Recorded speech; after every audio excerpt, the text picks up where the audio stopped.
அதாவது வள்ளுவர் ஜோதிடர் அப்படின்னு வள்ளுவர் குலம் அப்படின்னு ஒண்ணு இருக்கு. அதாவது ஆதி காலத்துல ஜாதகம் ஜோதிடம் பார்க்கிற ஒரு வழியா ஒரு குலமா அவங்க இருந்திருக்காங்க.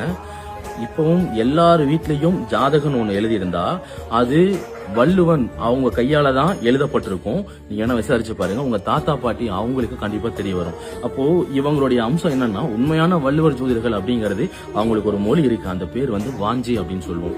இது அந்த மொழி இதுல இருக்க பெரிய ஒரு வார்த்தை என்னன்னா, சாப்பிடுற பொருள், சாப்பாடு உணவு துகள் அப்படின்னு சொல்லுவோம். இன்னொன்னு விழுங்குறது அணுக்கள் அதை குறிக்கும். அதாவது துகளையும் குறிக்கும், அணுக்களையும் குறிக்கும். இந்த மாதிரி இருக்கிற அறிவியல் உள்ள வார்த்தைகள், நட்சத்திரங்கள், ஜாதக ஜோதிடத்தில் இருக்கிற ஒவ்வொரு அம்சங்களை சார்ந்துதான் இவங்களுடைய மொழி அப்படின்னு ஒண்ணு இருந்திருக்கு. இந்த மொழி இன்னைக்கு பெரிய அளவுல இல்ல, யாரும் இதை பேசுறது இல்ல. இந்த மொழி தெரிஞ்சவங்க தான் உண்மையான வள்ளுவர் ஜோதிடர்கள்.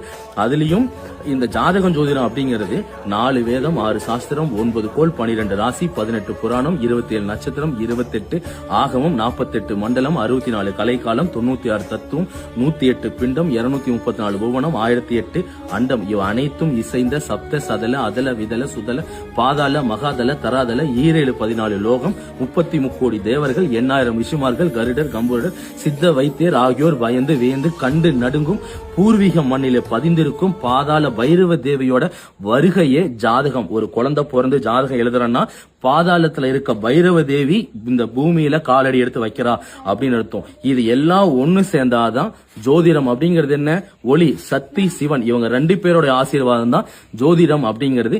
ஜாதகங்கிறது பைரவ தேவியோட வடிவம் தான் ஜாதகம். இத முறையா பார்த்து சொல்றவங்க தான் வள்ளுவர் குல ஜோதிடர். அந்த வழியில இன்னமும் ஜாதகம் ஜோதிடர் பாக்குறது.